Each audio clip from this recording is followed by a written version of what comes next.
All right, sports fans, welcome to another edition of the DC Sports Huddle, and it is sponsored by MGM National Harbor. For the latest in Washington sports, visit MGM National Harbor and experience a sports fan's paradise. It is a three-man huddle today.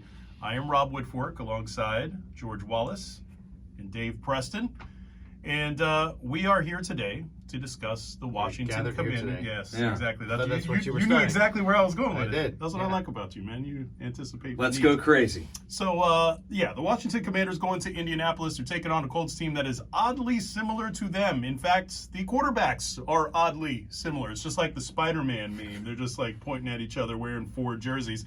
We'll start with the game scenario before we delve into the quarterbacks. George Wallace, you were at practice today. Still no Jahan Dotson. How's that offense looking going into a pretty important game in Indianapolis? Yeah, I think that's going to be a problem.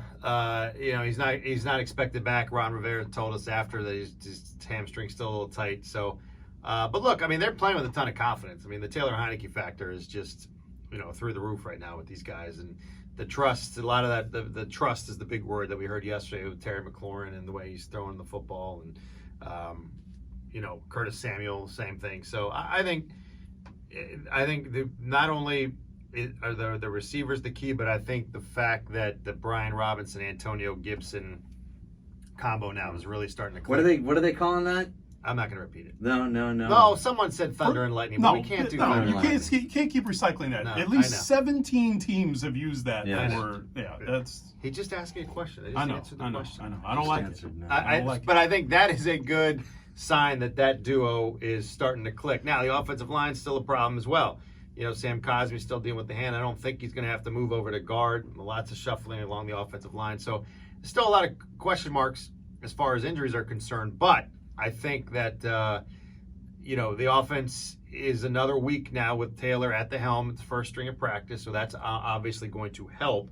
The thing that worries me is just, you're getting a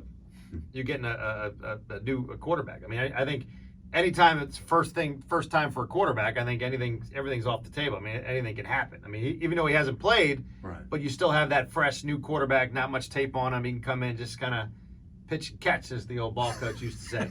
So you never know. That's what scares me about the game. And actually, you know what? Let's delve into that, because that's a pretty, let's not ever talk about him again. But actually, just that aspect of it, Dave Preston, just the defense going up against a guy. There is no film on him. He's a sixth-round pick. He's unheralded, but.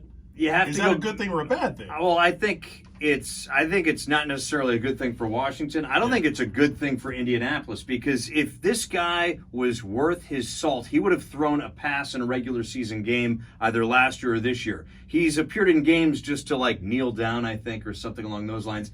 He's yet to throw a pass in the regular season. And I'm sure there's preseason tape on him that they can check out. He was really good in preseason numbers-wise. And that's the players we're talking about. Exactly. We have preseason tape, but that's it. They can look at Maryland game tape, because at Texas, with the Longhorns, he lost twice to the Terrapins in back-to-back years. So he's got that going for him. I like that. But I think I'd be confident if I were this defense. They shut down Green Bay. Now, granted, the Packers, it's something to see a team up close and in person. The Packers they did not look good offensively at all. And the numbers don't lie. 0 for 6 on third down. They had an early drive, a late drive, and not a lot in between. So I think Washington defensively was able to take advantage of that. I don't think enough is made about how the unit has really kind of played well the last few weeks. I think they're number 2 in the league right now in getting off the field on third down. That stat can always be kind of massaged depending on if you've got a lot of third and longs or third and shorts or stuff like that. But I like how the pass rush is really coming together as well. And I think Sam Ehlinger is going to – it's one thing to succeed in the preseason. Babe Loffenberg was a Hall-of-Famer in August for the Burgundy and Gold. He did not play for Washington. He loves bringing him. Oh, yeah. Well, he's got an award. He's got an award. And he and I talk on Twitter from time to time, like Billy Zabker, Ian Ziering, or George Lazenby. But I think the Washington defense, the way that they've been able to get after the passer, after experienced passers this season, they're going to make Sam Ehlinger's life a nightmare. And I don't think the Colts are effective enough running the football. They're 30th in the league to counteract whatever heat Washington's going to bring in the passing. Holcomb game. is hurt too, by the way. He's missed a couple days of practice with a foot. That's not good because not good. I mean He's their one linebacker. And he's the guy who calls the play. Yeah. You know, And he's the Rivera quarterback of the defense. Rivera said today of Jamin Davis, who's had a better last few weeks than the start to this season. If he has to play more minutes, he's totally fine with it. Whether he believes it or not, I don't know. But Cole Holcomb hurting is not ideal as well. Yeah, and he's saying a lot of things he may or may not believe these days, like the quarterback situation, which we're going to circle back to. But do you think that the defense will get the better of Ehlinger on Sunday? I think with Ehlinger playing in this game, it takes Washington's chances of winning down just because of the unknown. Mm-hmm. What do you think about that? Here's what I think about it. Nobody I likes think it? that What do the you guys defense. think? No? Anyone? Making eye contact. I I like like that. I think the defense is going to struggle in the first half. I'm old enough to remember when rookie quarterbacks used to give Washington defenses fits. I still have nightmares about Vince Young tearing up that defense. If and you're I know old that was a enough to long remember, time what do ago. you think we are? Right. I mean, we're comparable in age, right? Jeez. I mean, we're See, all in I the think same the generation. only thing that gives me fits with when you think about the burgundy and gold from a confidence standpoint is some over-the-hill Arizona quarterback, whether it's Dave Craig or Yes, Boomer Esiason. putting up Boomer yards. Esiason throwing for Those 500 are yards. nightmares. Yeah. I think, but you are right. Rookie quarterbacks have been able to have their And way. he is, with in effect, Washington a over the rookie years. Yeah. because Yeah. he has yet to throw a pass. So I think the unknown is going to – I think it's going to be good for the Colts maybe in the first half. And maybe I'm giving Washington's coaching staff too much credit, but I think there will be some halftime adjustments. And I think in the second half you may see a situation like we saw against the Eagles where they kind of had their way a little bit for a little stretch of the game in the first half, and then at a halftime then they sort of right the ship and then pull one out in the end. I know they didn't pull it out against the Eagles, but I think that they would be able to pull one out against a pretty lackluster Colts team. You would hope. I agree with you, and especially the way they've been playing. And I thought it was interesting today, Ron Rivera, who had to miss yesterday's practice, was in California with his mother. He said everything is fine. Was a little scared at first, but she's okay.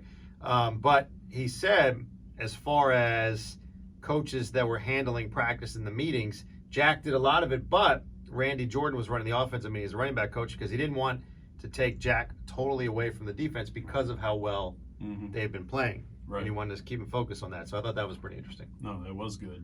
So do we think Washington's going to win this game? I've got an 18-13 final. They get another safety. This They guy's looking for tackle, scoring and the Tommy thing every is, week. Didn't you have 18-13 last week? I had 8-4 a few weeks ago. I had 25-18. They lost. 18's the magic number, I guess. I had their number right last week at 23. But I see the kid running out of bounds at some point in the end zone, and that's our safety. But I see. it's interesting. I see Taylor Heinicke playing well, and I think what's incredible, not incredible, but what is encouraging about this offense is that the guys out there really do want to make plays for Taylor Heinicke. 100%. He is one of their own. He's not an outside guy coming in, a former Eagle, former Colt, who's coming in with a big contract. He's a guy who they've seen work his way up and through and onto a roster from the practice squad and everything. And these guys want to make plays for him. And I think they're going to be able to make plays for him this Sunday in the passing game, whether it's McLaurin going back for his homecoming. The last time he played there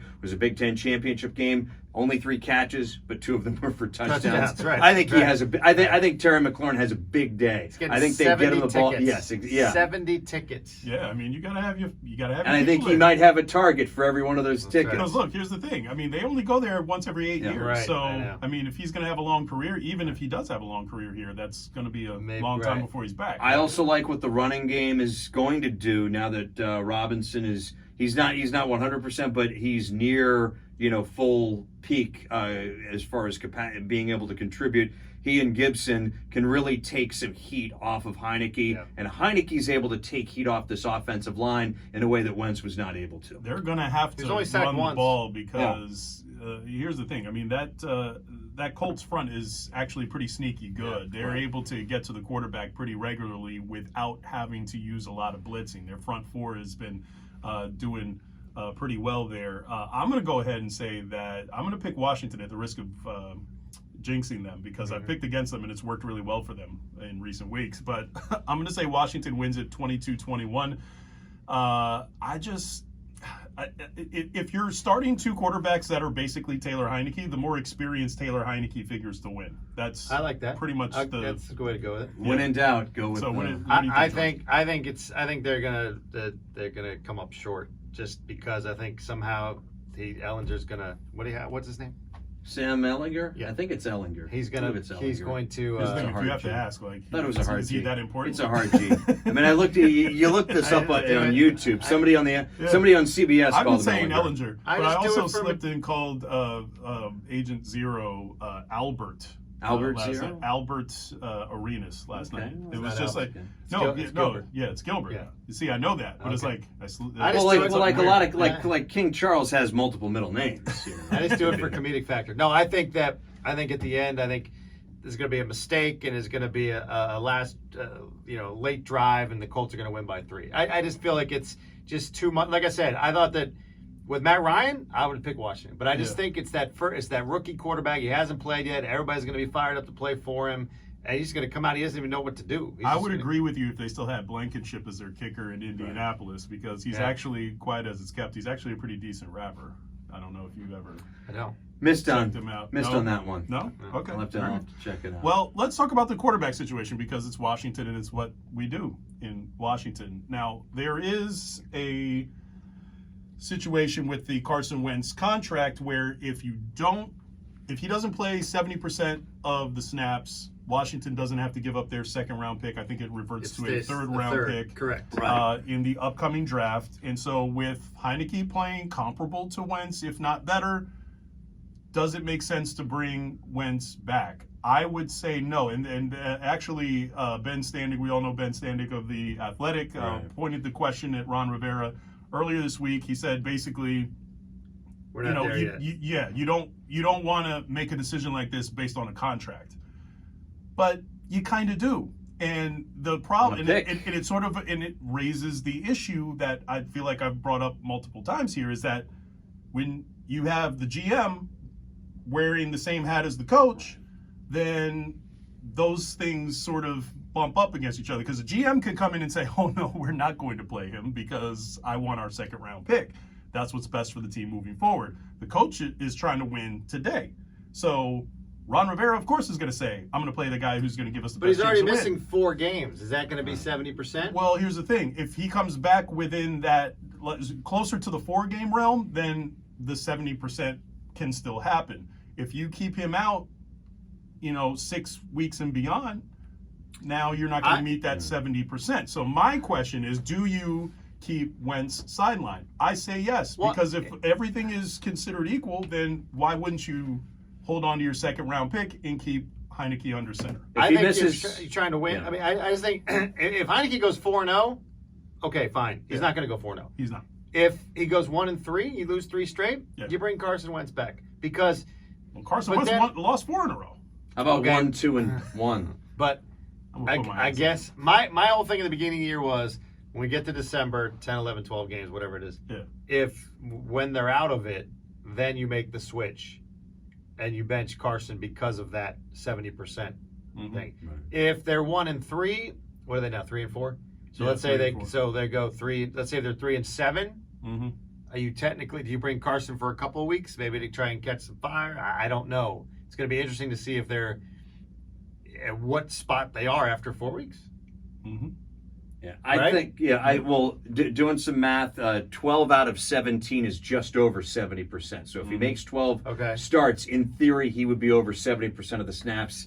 Just barely. I think in this 4 to 6 week window where he will be gone, say they're winning and Heinicke's playing well, he doesn't come back. If they're winning and Heinicke is vomiting all over himself on a weekly basis, he has twice as many picks as he does touchdowns, but they're winning this one, by just smoke and mirrors, and they're doing so thanks to defense, special teams, and turnovers, then maybe you bring Wentz back. Yeah. But if they're losing, then I think after a certain time you flip the switch and give Sam Howell some starts in late December, early January. If they're in it, I say anybody except Wentz. If they're in it, he's going to play Carson Wentz.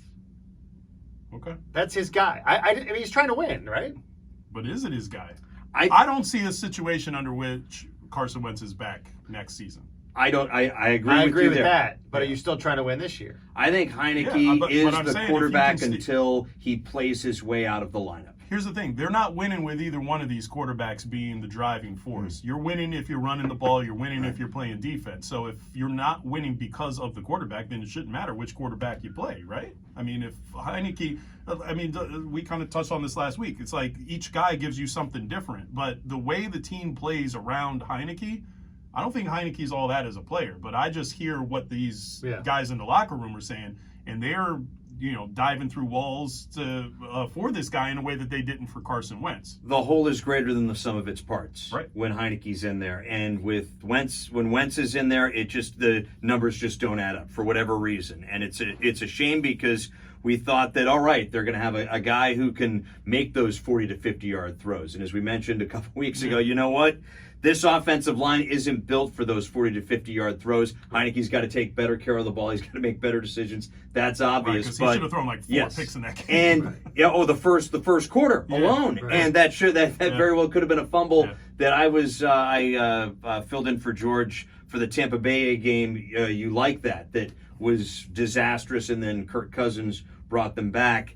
That fumble that was returned for a touchdown that got waved off looked like that play right there, and this game's over, the regime is done, and so what I got from that then is that when he fills in for you, there's a lucky win coming Washington's way. much. So we need to do this every year for the sake of the fans. Or Robbie Gould kicks 3 field goals, and Kyle Shanahan and Mike Shanahan rub the burgundy and gold's nose in the dirt. Oh, they love doing that. They love doing that. All right, so we, as of this taping, anyways, Virginia Tech has not played yet. No. That kicks off what is a pretty interesting weekend of college football. Dave Preston. It's kind of one of those odd weekends because Maryland is off. They've clinched a bye last Saturday. But they're going to a bowl. Yes. I mean, yes. I mean, they clinched a bowl. They have a bye this weekend. Yeah. And talk about what a relief that is. Because you go into the bye week coming off 3 losses in 5 games. And you've got Wisconsin, who they've played better under their interim head coach. You then have Penn State on the road. You have Ohio State at home. Yeah. And then you're back to where you usually are, where, it's nice to make these bowls. It was nice to make a bowl last year, but you'd like to not have to beat Rutgers to get into a bowl. Correct. In the Saturday after Thanksgiving. So huge win for the Terrapins last Saturday. They're off. It was an inspiring win. I mean, the way they pulled that out. Without their starting quarterback. That's a character. Roman Hemby's a beast. Yeah. And that's when you look at what Maryland has been able to do since they've joined the Big Ten. They've had some great running backs, some great receivers. The difference this year, I think, is the offensive and defensive lines. Both are markedly better than they have been. James Madison is also on a bye. They've lost 2 straight. But yes, as you mentioned, Virginia Tech has to find themselves against NC State or their season's basically over. Virginia has a little bit more wiggle room. The Cavaliers have 4 straight home games. So they have a chance to make a bit of a run. If they split, then they would enter Thanksgiving week needing a win to get to a bowl. And Navy has just had a lot of bad luck. But they do play a Temple team that they've been able to dominate as of late. And although Kurt Warner's son, E.J. Warner, is the starting quarterback for Temple. Which one? He's got like 9 kids. Well, the one, the one who's the quarterback. Yeah, exactly. He can field the whole team. It's not like he's Phillip Rivers. Come on. That's true. Yeah, pretty much. Or Cam Newton, for that matter. Because we have to You bring him up always every week. got to bring him up every We got to week. bring him Something up every like week. that. I'm going to keep saying it until somebody signs him. And hopefully it's Washington. He's not going to play. All right, guys. Then I'm going to close this out with this. Because the Washington Wizards, who are off to a 3-1 start as of this recording, very good start for them. Do we want to talk about DeLon Wright? Do we? No, we don't. No, we don't. So then he's not gone. playing. The end. They announced that they are going to bring back the big 3, their words, of Agent Zero, Antoine Jameson, and Tough Juice. Caron Butler. Loved him as a player when he was Loved him as a player. I love all 3 players. I love that era of Wizards basketball. But here's what we're not going to do. We got to stop calling them a big 3. Because Miami had a big 3. Went to the finals 4 straight years. Won a couple of titles with a big 3. The Bulls had a couple of different big 3s and had a couple of 3-peats. Big 2+1. Those are big 3s. These guys, as much as I love them, I love them. But y'all got to the second round of the playoffs? Once. That's playoff not a big series. three. And I'm gonna give our guy Jose Umania credit for calling him the mid three, because I like when you that. get I love it, and that's what the kids are saying, because that's what keeps me young and youthful, is having a teenage daughter. I love you, Jasmine, and having people in the newsroom who are literally old enough to also be my children. So yes, I'm gonna go ahead and say that we gotta. Thanks stop for making us calling all these guys- depressed, man. Yeah, we gotta We're stop all calling getting them. older. We gotta stop calling them the big three. Right. You gotta stop As much doing fun as that era was, it was. they beat the Bulls when Gilbert shot. Yep. But how many times they lose the second round, or how many times they lose to the Cavs, and then Right. and then the free throw with LeBron at the free throw line, he choked.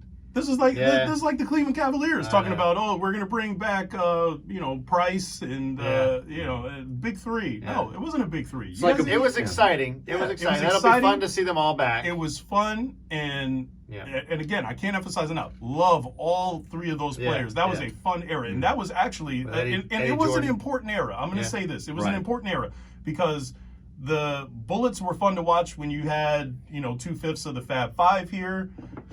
They went through a stretch where they were not fun to watch. You were just going to games to see whoever the Wizards were playing. And MJ. That was the first window where we were coming to see the Wizards play. Yeah, after Michael based Jordan, on what they had. after Michael Jordan left after town, Michael Eddie Jordan Jordan left came town. in. And I think you're right. That We was- do need to celebrate that. Yeah, They we need they, to they went celebrate they went that. over 20 years But- without winning a playoff series. They went too far by calling them a big three. I just think that's Okay. that's revisionist history.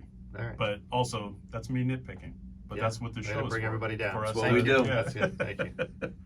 It was another edition of the DC Sports Huddle. It was fun otherwise, right? Other I than mean, that, you know. Other And, than your attitude. Yeah. my attitude is great when the mic is on. Yes. My attitude is great.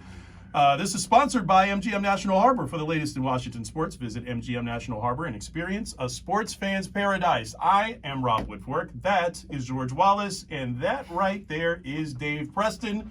And we are all breaking the huddle. All of us, George. You don't do that. Why don't you break the huddle? I don't like breaking it.